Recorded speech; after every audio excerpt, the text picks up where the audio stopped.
Welcome to Leadership Talks with your host, Dr. Kate Vawter.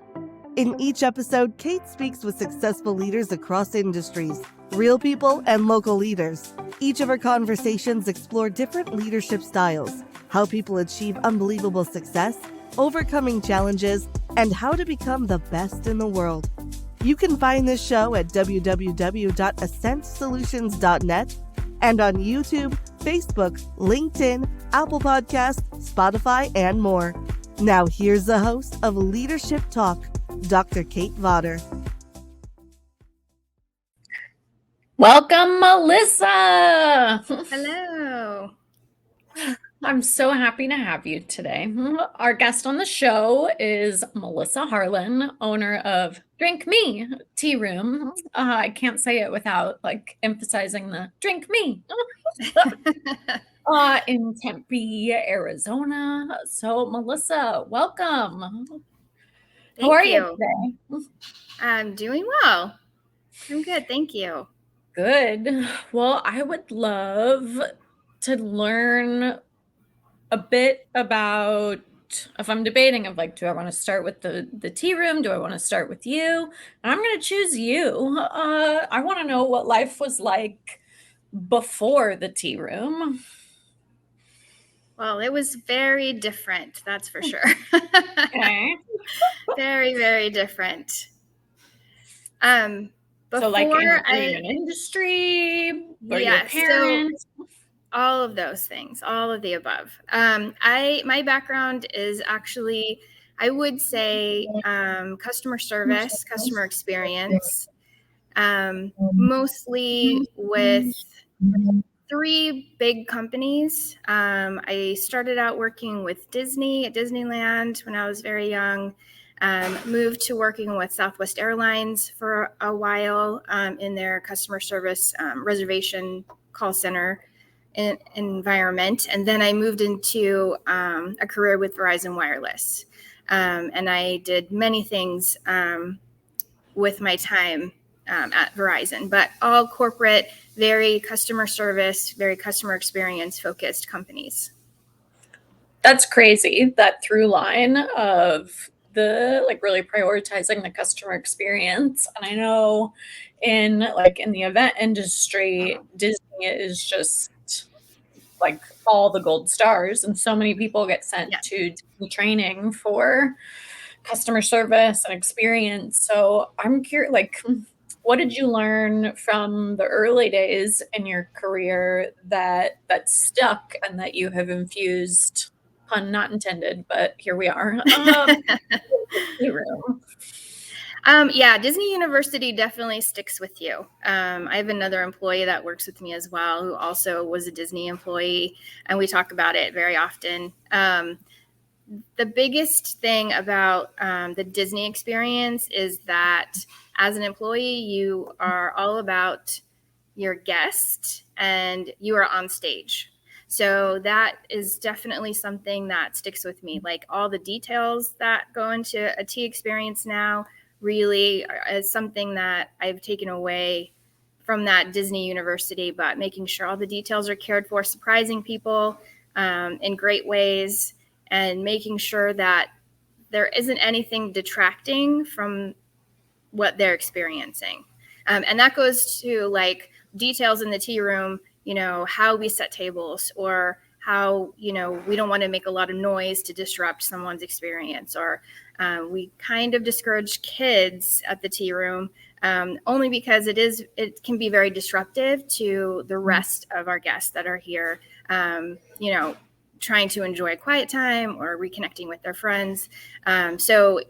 All of those little things really come into play when we're putting our experience together here. That's awesome and super cool. So what about, let's talk about Southwest, of albeit the current industry is its own experience, but previous, before now, they were known for their great customer service. So what kind of nuggets did you learn from that industry? So when I worked for Southwest, I worked under the original CEO, Herb Kelleher. So he was our leader, and he was a force to be reckoned with for sure. Very people oriented. He knew everyone's name. You could have met him one time, and the next time you met him, 2 years later, he would remember your name. I don't know what magic he did, but somehow he remembered everyone's name. But the culture of Southwest when I worked there was very much the love airline. There were big parties for employees. Everyone was really encouraged to put their personal touch into their interactions with customers, really making sure we were going above and beyond to really portray that was the biggest keystone of that company at that time was kindness and spreading love and doing things in a really fun way for customers, again surprising them in great ways.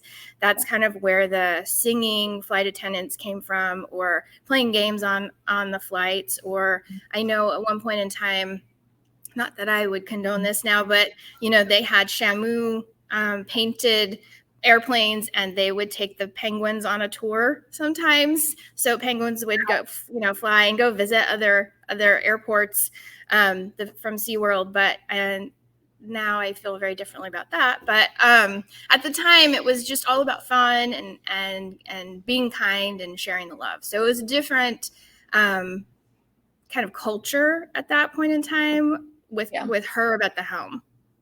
Yeah, I've got some other friends who've been in Southwest in the Herb days, and of just the culture that they were able to create then sounds just incredible. So how do you translate all of that into what you do now? I think it is still about the details. It's as many things that we can surprise people, whether it's the way the tea room's decorated, or little touches on the food or on the trays, or just kind of how we're presenting each theme tea that we do. Like, for example, we're doing Harry Potter right now.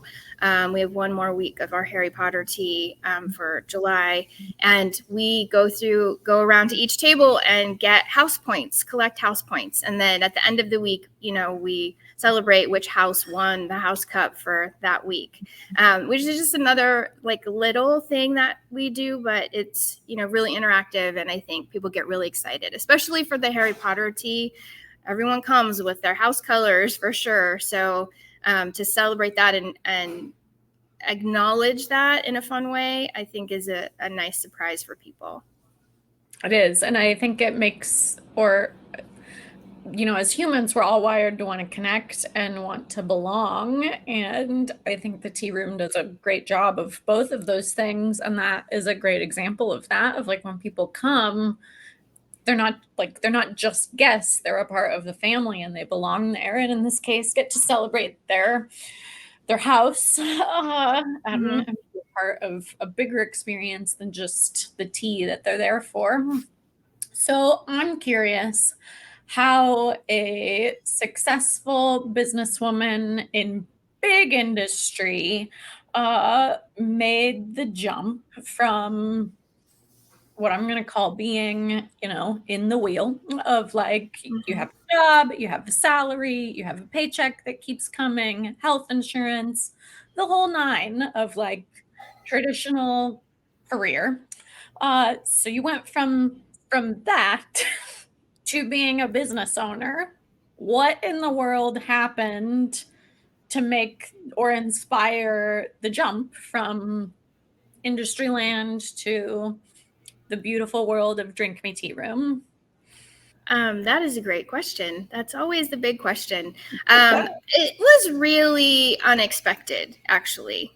I had worked for Verizon for 19 years by the time I left. And I knew it was time for a change. I didn't necessarily love the work that I was doing toward the end. I did love the spreadsheet side of it. I'm a spreadsheet nerd, but it was a lot of planning for closures and budgeting for people losing their jobs. And that went on for, as they worked on downsizing and outsourcing, self-serve options, work from home options. My job was really planning call center closures, which really weighs on you, like kind of weighs on your soul, having to do that for a few years. Oh my God. So years? Yeah. Oh, yes. wow. I probably was in that role for, I would say, 5 or 6 years, doing every year, doing a new budget with headcount planning and downsizing. Wow. And for company wise, it made sense because more people are doing self-serve apps on their phone and not really calling in as much as before. And then the work from home migration really started before COVID hit. So Verizon was really already trying to have a work from home workforce. So it was just the nature of how it was, unfolding with technology coming in. So, but it does, it weighs heavy on you, seeing the closures and the job losses year over year. I would say I was ready for a change. And what happened was there was a voluntary severance offering. So I signed up for it. I said, well, let's see what comes next. So I took the voluntary severance and left really without a plan. I didn't have a plan on what I was going to do next. I just kind of was open to see what came along. Luckily, I was in a position where my husband had benefits and, I didn't have to worry about that side of things as far as health insurance for our family and our kids. But I just decided to take the package and see what happened. And then surprisingly, we all went, my kids and husband and I went to London for spring break. I found out I was able to take the package like in December, and we went in March for spring break. We weren't even really planning to go to London either. So we were planning to go to Washington, D.C. and found out London was actually less expensive. And so we changed our plans kind of last minute, decided to go to London. We had such a great time. And the thing that everyone remembered the most was our afternoon tea experiences. We did multiple afternoon tea in different places, different versions of it. And that was the thing that really stuck with all of us that we loved the most. So I don't know what forces in the universe were at work, but I was inspired and started writing a business plan on the flight home to open a afternoon tea room in my neighborhood by my house, somewhere that I could go near my house and not traveling to go to bring that experience to people. So it really was not like a lifelong dream. It was not anything that I had been planning on. It really was like a lightning strike of inspiration. And then from that time, the tea room was open for business within 18 months. So, and that was with the pandemic as well. So it was 2019 when we went to London. And then I left my job with Verizon at the end of June, and I was open for business the following July of 2020. So it all moved very quickly, even with the pandemic happening. And I really had no idea what I was doing. I was just online research as much as I could. Mm-hmm. I think it's interesting that you jumped to writing a business plan of like the spark of creativity or inspiration I'm hearing from multiple business owners of like, we have this moment, we can't go back from the moment. You're the first person I've talked to who started with a business plan. So tell me about that. How did you go to business school? Why did the business plan feel like the right start for you? I did not go to business school, actually. I just started putting together kind of a list of what it would look like. What is the vibe? What does the service look like? How do I tweak it so it's something that I would love to go to? How do I take what we experienced and then translate it into more of a reflection of myself? But all through my corporate career, I've always been in operations. So reporting, budgets, data analysis. So I think my brain automatically went there to start thinking about, okay, well, how much will that cost? And what are the things I don't know that I need to learn? So it just kind of, I don't know, came out of me somehow that that's what we started talking about on the flight home. And by the time we got home, I think I sat on it for a little while to go, okay, what exactly am I doing here? But the momentum really never stopped happening. Like it just, we landed and it was full force into this new idea. That's so cool. What would, so between the airplane ride and typing away the business plan, then I have to assume just like flowed to doors opening, like what were the things that you did? Were there meetings with banks? Like how did you find the spot that you're in? Of if somebody else has this calling to open a brick and mortar experience, like what did you do in the space between idea and doors opening? Actually, I was really lucky because at that point in time, my yoga studio, and it's a married couple who own it, also in Tempe. They had recently opened their studio and become business owners probably the year before.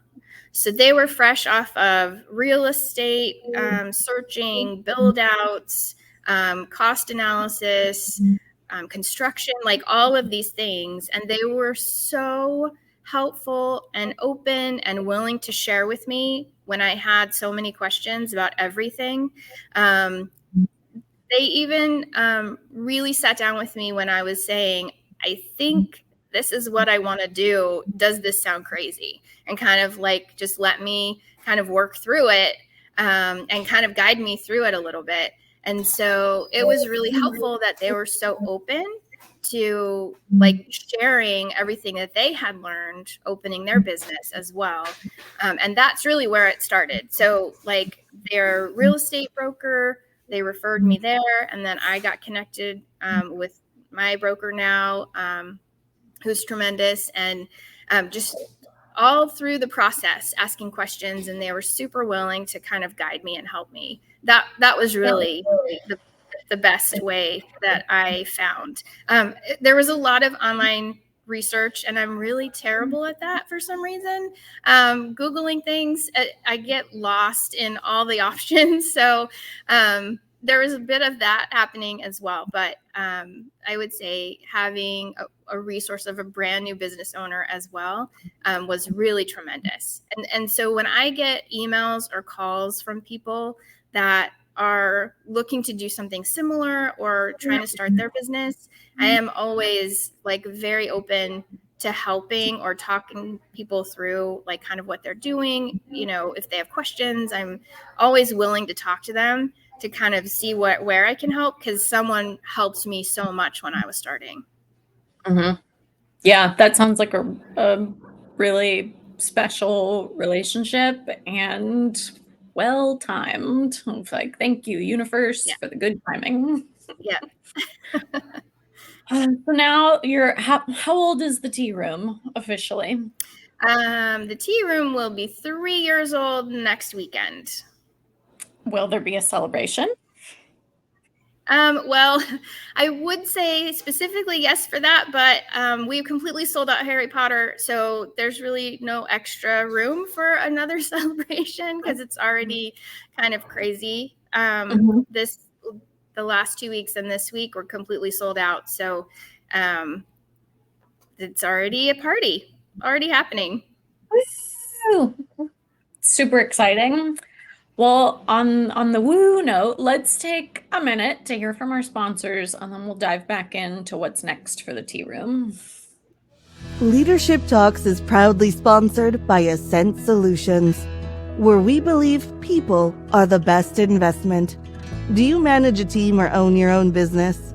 Research shows that when employees feel invested in and feel a sense of connection with the people they work with, they are more productive and more likely to stay with their current employer.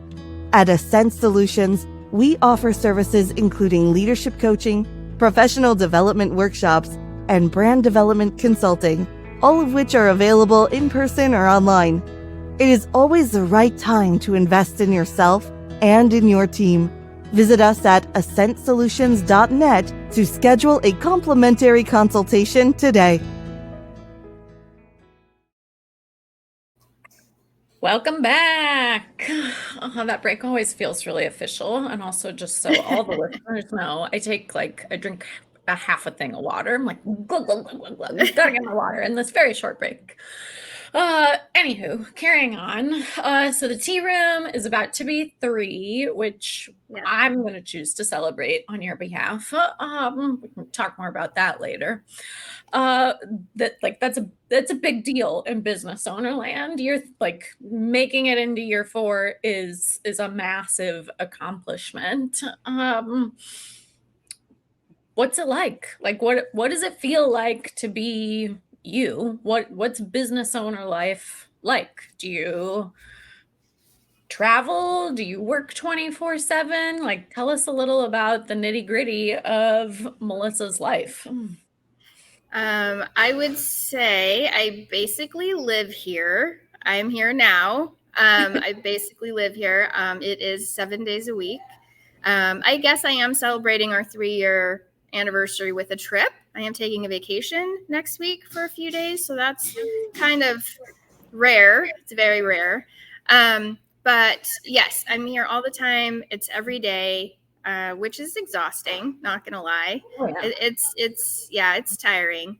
But the things that I've really enjoyed is the learning process. I am definitely the cliche of being a lifelong learner. Like, everything is the learning opportunity. So me figuring out process, just figuring out how to have a business to begin with. Last summer, we really focused on spending time dedicated to creating process and procedure, operationalizing things, really having things documented on, how we manage front and back of house. So that's been helpful. And then we've been tweaking that. We've been tweaking kind of our service flow, like timing, when tables come in, when certain things happen for the experience, and really focusing on making sure everybody is on the same page with that and training new people to our process. So that's been great. I also recently, finally it happened, but I've been waiting for my daughter to graduate. She graduated in May, so she's also a big part of the business now, being here full time.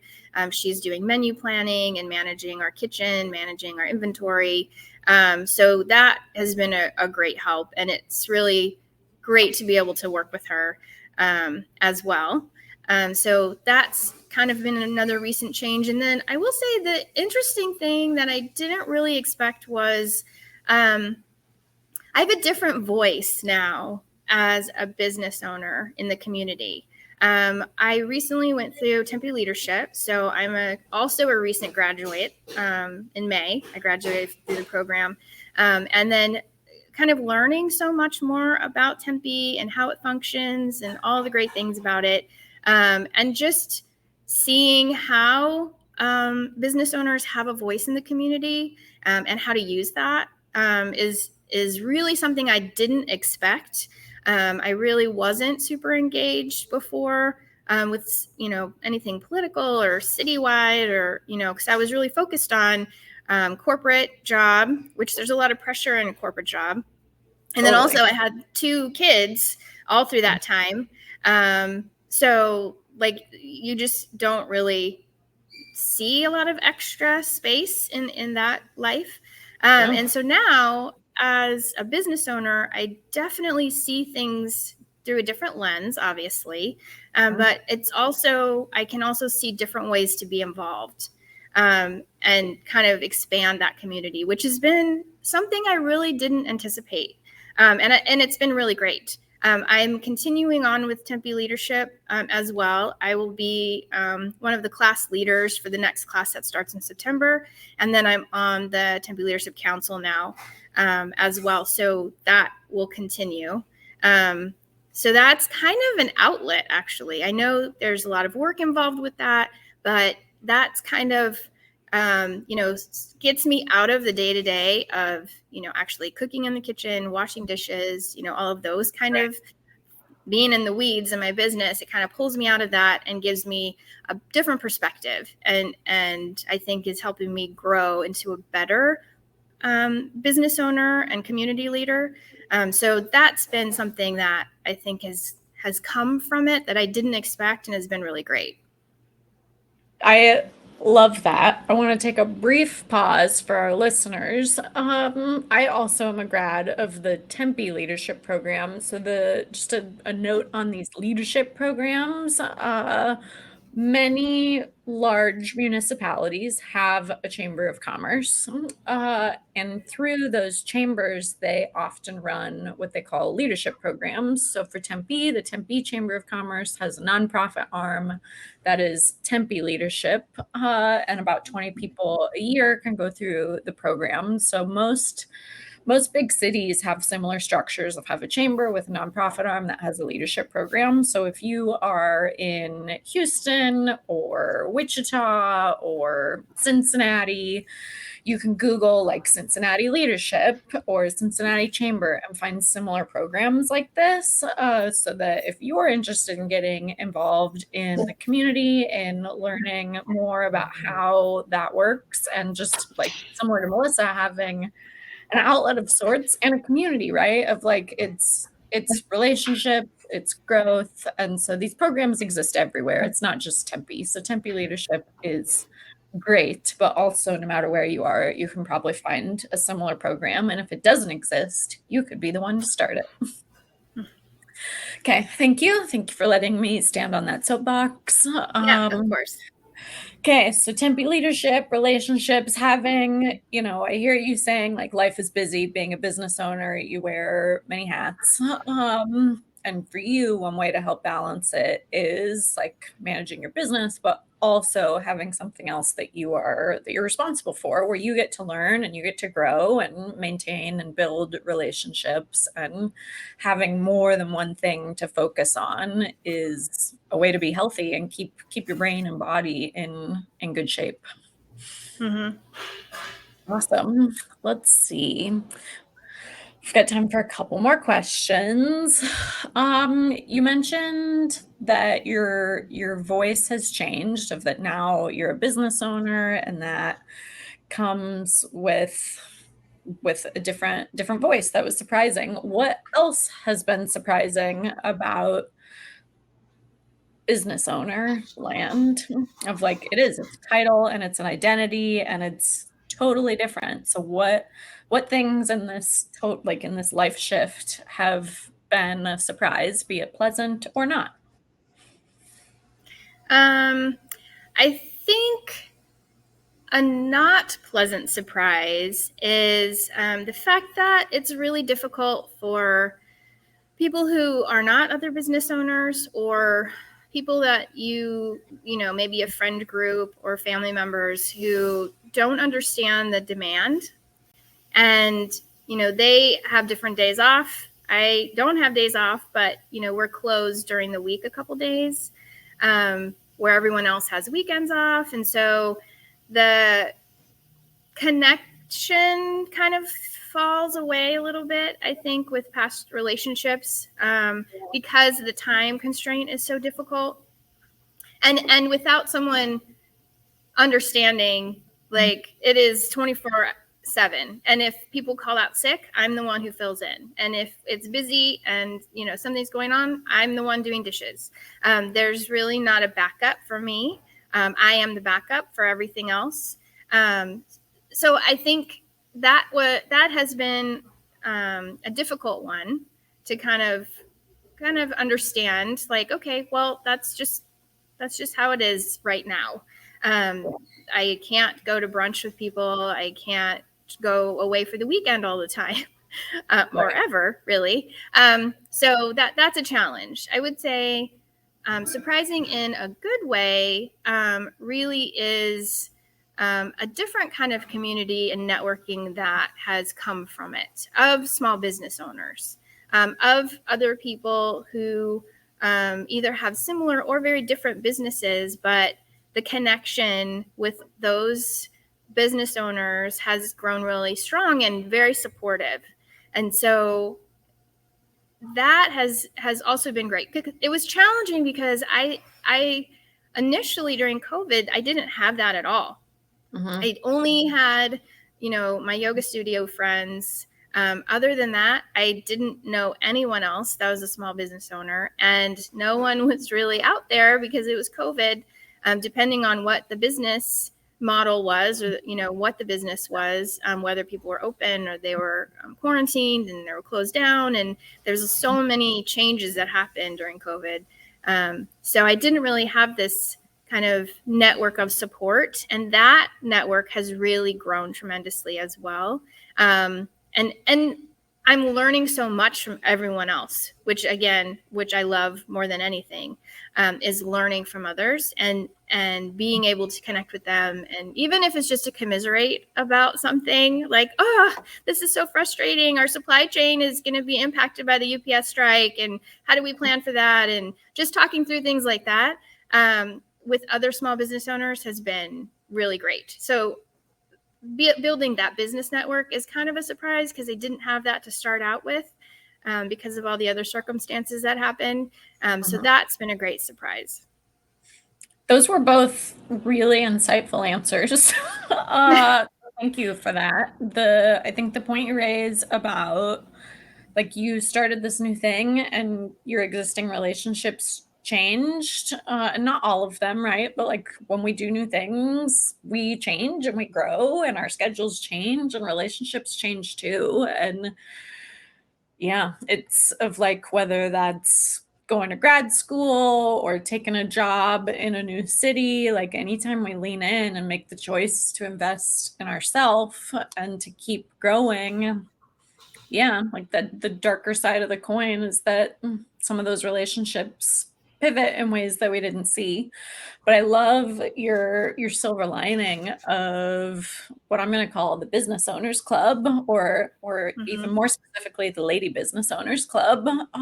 Yes. And that club is full of so many badasses, and I'm just so grateful to be a part of this unofficial club. Of it is a strong, fierce, supportive community of like, yeah, we're gonna do it, and we will, like, all boats will rise together, and we're in it. And the just the asking for help or advice or connection is, yeah, I'm consistently, I don't want to say surprised because I'm not like surprised, but I'm welcomed, right? Like I feel like I belong, and that, yeah, of like what a blessing to make the jump, and then for there to be all these wonderful women who are like, yeah, let's do it together. Yeah, that's cool. It's a neat part of being a business owner that I also wouldn't have expected, but makes sense of like we find people who are doing similar things. All right. I want to know of, so like for somebody who doesn't know about a tea room or hasn't ever been to tea, can you teach us about like why should I go? Why should I come? Why is it a thing I should spend time and money on? Yeah. I usually say it is a traditional British afternoon tea. I think most people have a vision of that from TV or movies. Yes, you get a pot of tea and a teacup and a little tiny baby spoon and sugar cubes. And then also all the food is presented on a 3-tiered tray. And there's, everything is like 2 to 3 bites, but there are a number of different things for you to try. When we present our food, we usually present savory items on the bottom tier. They take up the most space most of the time. So savory items on the bottom, and then we do cakes and tarts and macarons and meringues, and everything just looks really cute. It's presented in a fun way. There's little touches, like when we do our Alice in Wonderland tea, there are little playing cards that go on top of our chocolate cake that we make out of fondant. We have little hearts that go on top of our strawberry tarts. A lot of just little cute things. Our meringues are little mushrooms, which are just super adorable. Everything is cute, right? Everything is tiny and cute. And because there's so many different things to try, that's the fun part. Oh, this one was my favorite, and this one was my favorite. And it's something I think people can connect over because it's oftentimes a new experience. We try to present it in a very welcoming, open way where everyone can kind of feel comfortable here. It's a little more modern than most tea rooms. If you go to another tea room that's more traditional, a lot of times they'll do afternoon tea in a fancy hotel, like the Phoenician, the Biltmore used to do afternoon tea, where it's very fancy, a little bit stuffy. People will dress up, and you should be on your best behavior and use your proper utensils. Not that you don't need to do that here, or you're welcome to do that here, but we definitely want to present something a little more welcoming and modern, so more people feel welcome, and it's not very stuffy feeling, or like a lot of tea rooms are very floral, and they use traditional china teacups and plates and saucers. We are very black and white is our color scheme, with purple as an accent color. So it's, a different vibe than a lot of tea rooms, but then that also gives us kind of a clean palette to do these different themed events, like Harry Potter, or we do an Irish tea in March for St. Patrick's Day week. We've done some just kind of off weekend ones. We've done a Peter Pan tea in the past. We did Hamilton in June to celebrate the musical. We always do a fun Halloween tea. And then Nightmare Before Christmas, we've done every year since we opened. That one's really fun. And then obviously, like, Christmas is a big time for people to go celebrate with family members. And afternoon tea is a great way to do that. We get so many birthdays, anniversaries, date nights, baby showers, bridal showers. We also offer cocktails. So that's another kind of fun thing. On all of our cocktails involve our tea as well. They're all made with our teas. So it's the overall experience is, joyful and fun to connect with your favorite people, spend some time together. I will say this is a really great thing about it is people are not on their phones. Like a lot of restaurants you'll go and you'll see people just on their phones the whole time. If people are on their phones here, they're taking pictures of everything. They're taking pictures of each other. They're taking pictures of the food. They're taking pictures in the little Instagrammable spots around the tea room. But they're connecting with each other and talking to each other and really enjoying that time with the people that they've come with. So that's a great selling point, I think, for the tea room too. It is. I had the opportunity to observe and be a guest, and I totally agree. Of like, it is this wonderful, special quality time, memory making experience of like, my mom's coming to town in a few weeks, and there's 100% chance I'm going to book us a tea because she's going to get a kick out of it, and it's going to be really special to her. And it's a thing that I can arrange and have it be indoors, and so we won't melt, hopefully. It's a really neat and special way to spend quality time with people you care about, and make these memories and have a place to take photos, to keep and remember and feel. I also want to sing the praises of I'm going to call it your gift shop area, of all the teas and candles and accessories that are available on site. So for the folks who are there for as a special occasion or not. There's really great stuff in the store to be able to take home with you, and memorabilia, if you will, to keep that experience in our hearts and homes. Okay, Melissa, I've got one last question for you, and Okay. it was your idea, so I'm gonna ask it. What are you most proud of? All right. This is usually my answer to this question. I am most proud that this business I've created is a green certified sustainable business. So we Wow, worked what does that with, mean? yeah, we worked with Local First Arizona the year before last. So I think we started the work in 2020. I guess the beginning of 2022 is when we started doing it. So last year, we do an audit on basically everything about the business, energy usage, water usage, what enhancements or replacements have been made. When I did the build out, I changed out all the lighting for all LED. All of the water fixtures are low flow. We also compost everything. So we work with Orchard Learning Center, which is an educational farm in Phoenix, and they compost for us. And so everything we use for to go or take out containers, our boxes, our cups, lids, our treat bags that we package cookies in, or other treats to sell, our tea packages for our loose leaf tea, all of those things are compostable. So I'm not buying anything that is packaging that is not compostable. So we're doing, 2 full bins of compost material every week, at least, sometimes more when we're really busy, and doing, waste diversion out of the landfill. We have very little of that, and then recycling. So we also I made sure there was a recycling dumpster at this building. When I moved in, there was a space for one, but it was just vacant. So we got the recycling dumpster in. So we're recycling everything that's recyclable, composting.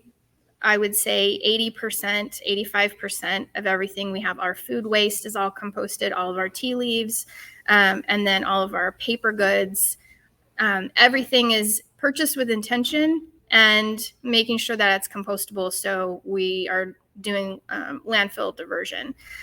So really, that is one of the best things I think that makes me the most proud, is that I'm able to open this business and do it in a way that's very thoughtful and not compromise like what's in my heart as far as sustainability goes. I've continued to work with Local First. I'm going through their Green Business Boot Camp now as a participant to kind of work on larger community-based sustainable projects that we can do, or collections with other businesses. Maybe we can, collectively buy product together to get, more affordable prices, things like that, and localize the supply chain. Hopefully we can come up with some ideas for that. But the benefit of being green certified just is, for me, just something that I'm very, very proud of.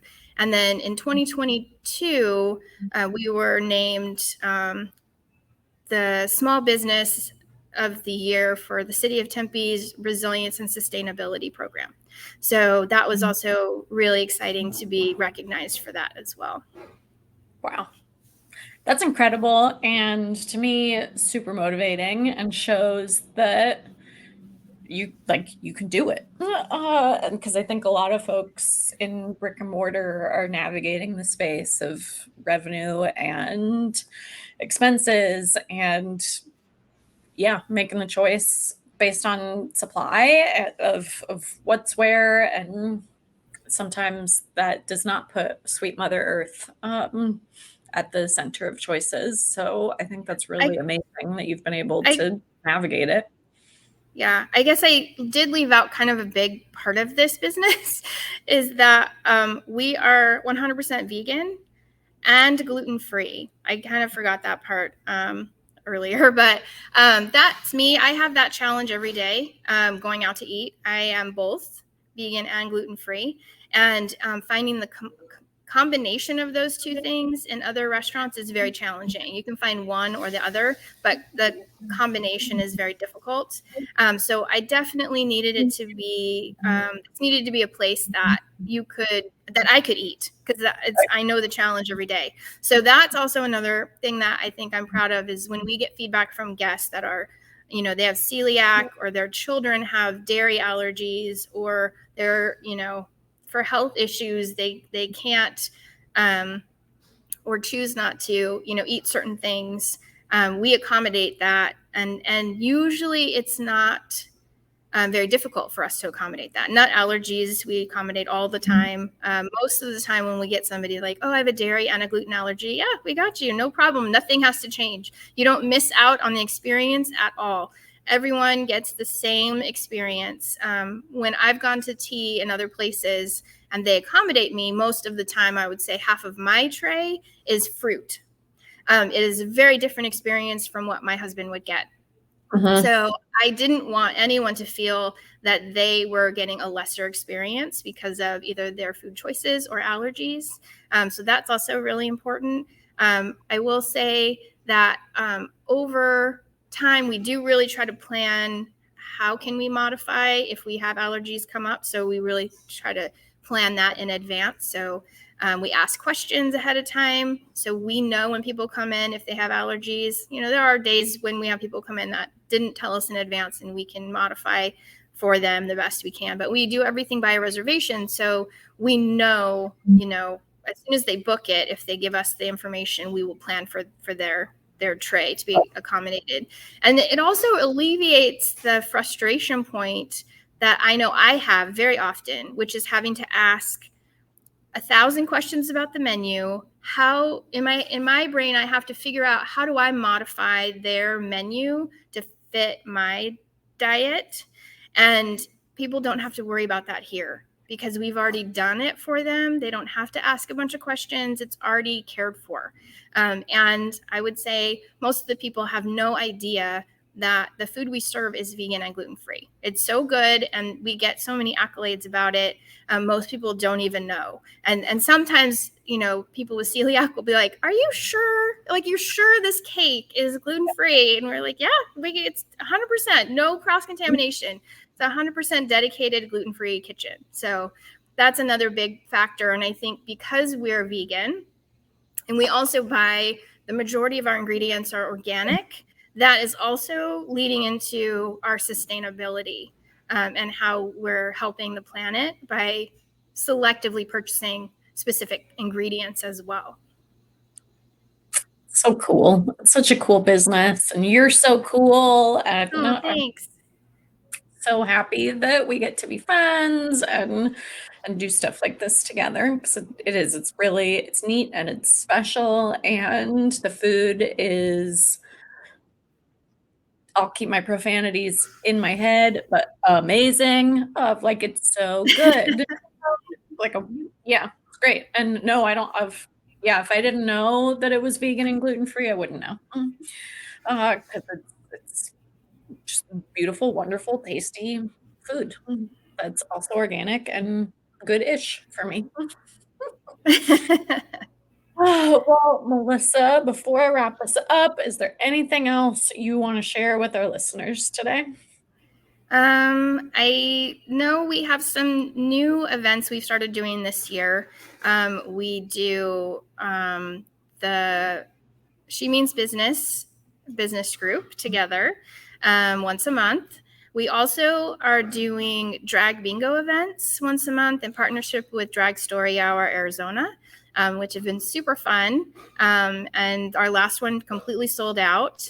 So we'll have another one coming up in August, and then we'll do one in September. And we also have a Stephen King book club that we do once a month as well. And we have a local, I'll call her a celebrity, but a local celebrity. She hosts a Stephen King podcast about the year of underrated Stephen King. She is our book club leader. So it's a very academic. She's also a fiction teacher. I'm university creative writing teacher. And so our discussions are very in-depth, very structured, very academic, which is fantastic. It's very much like her podcast structure. So those book club events are really fun as well. So those are 3 kind of ongoing monthly events we have, in addition to our themed afternoon teas that we do. It's a busy place. You're a busy woman. Yes, it is very busy. Thank you so much for taking the time today to connect and podcast with me. So the most special thank you to Melissa Harlan, who is the owner and founder of Drink Me Tea Room. I want to thank the production team for all the behind the scenes help. And I want to thank our listeners. You matter. You are enough. And the world is a much brighter place when you let your light shine. Thanks, everyone. Thank you. You've been tuning into Leadership Talks with your host, Dr. Kate Vawter.